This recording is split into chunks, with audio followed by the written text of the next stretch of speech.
dans un EHPAD, des aides-soignantes voyaient, à ce qu'on m'a dit, des fantômes de petites filles.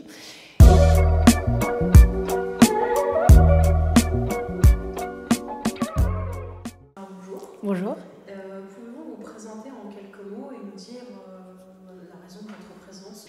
Alors, je m'appelle Manon Gauthier-Faure, je suis journaliste à la base et j'écris beaucoup sur des faits divers et des affaires criminelles. J'écris aussi pour des podcasts et à côté j'écris des livres. C'est la raison de ma venue ici au Festival des Anomalies. Mon dernier livre qui s'appelle Les Fantômes du Lac traite d'un double fait divers, on pourrait dire, dans la Marne, où il est question d'une histoire de fantômes, notamment dans un EHPAD.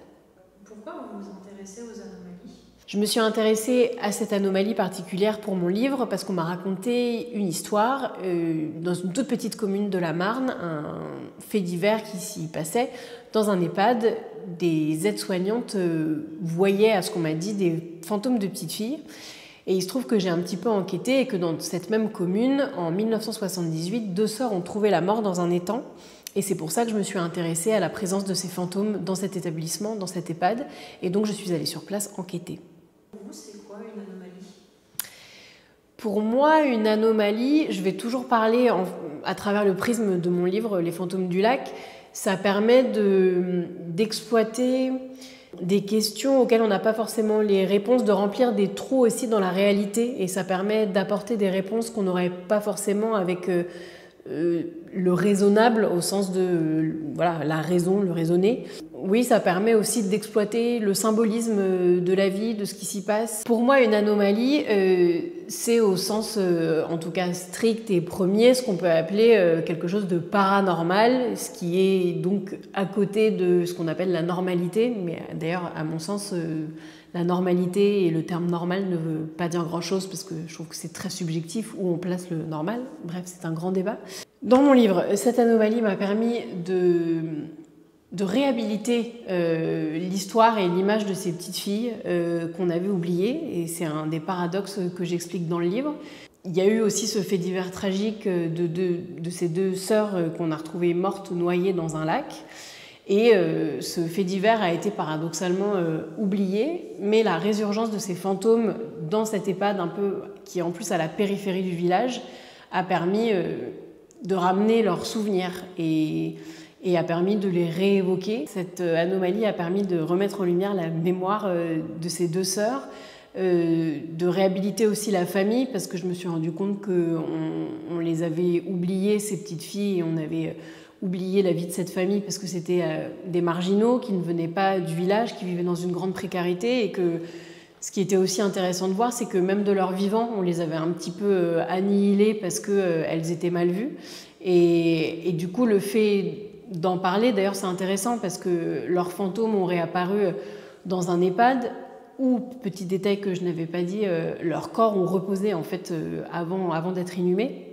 Mais cette EHPAD, personne ne les connaissait, et le fait qu'elles apparaissent aux yeux de vieilles dames qui étaient dans cette EHPAD a poussé aussi les aides-soignantes, qui étaient de jeunes femmes, à s'intéresser justement à leur vie, à ces petites filles, et oui, à les remettre un peu au cœur du village et au cœur de la lumière. Et je pense aussi que la présence de ces fantômes dans l'EHPAD a quelque chose de réconfortant aussi pour ces vieilles dames qui y vivent et qui parfois y finissent leur jour. C'est intéressant aussi de voir que ces présences ont toujours été bienveillantes. Quelle est l'anomalie qui suscite le plus votre curiosité? Ouais, le fait de voir des personnes disparues, ça m'interpelle. Le fait aussi, la médiumnité, c'est quelque chose qui m'impressionne vraiment. J'ai moi-même, pour le coup, dans le cadre de mon premier livre, j'ai fait appel à une médium pour essayer d'entrer en contact avec mon père qui est décédé dans des circonstances assez violentes quand j'étais adolescente. Et c'est vrai que je suis arrivée avec toute ma raison, comme j'en parlais tout à l'heure, et un peu de scepticisme, je dois avouer, parce que c'est quelque chose qui m'échappe, je pense, et que quand ça nous échappe, on a tendance à être sceptique et à juger un petit peu en amont.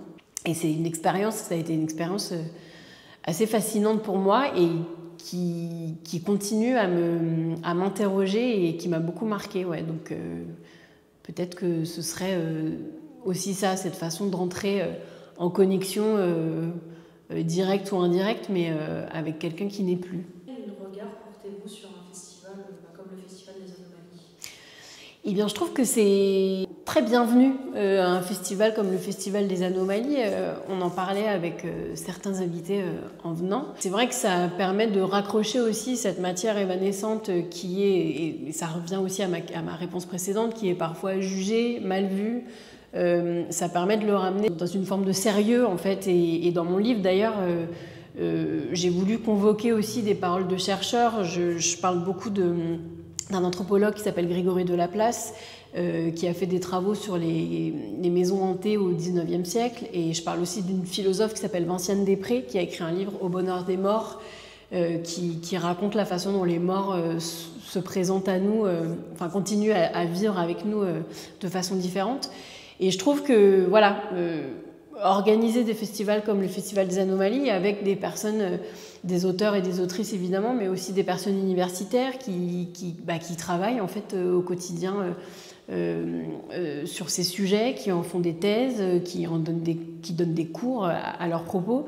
C'est important parce que les gens aussi ont besoin de réponses structurées et intelligentes, et je pense, et ça revient à une conversation qu'on avait avec des invités ici et des intervenants, je pense que les gens, on leur donne aussi on a tendance à beaucoup sensationnaliser, j'invente un terme, mais ce genre d'histoire, et je pense que les ramener, voilà, encore une fois, dans quelque chose de sérieux, enfin, c'est important, et je pense que les gens attendent aussi ça. Avez-vous un contenu à nous recommander pour la fin ? J'aurais à vous recommander peut-être un podcast qui s'appelle In Tenebris, qui raconte comme ça qui reprend des grandes histoires, justement où il est question d'anomalies diverses et variées. Ouais. Merci d'être venu. Non, merci à vous.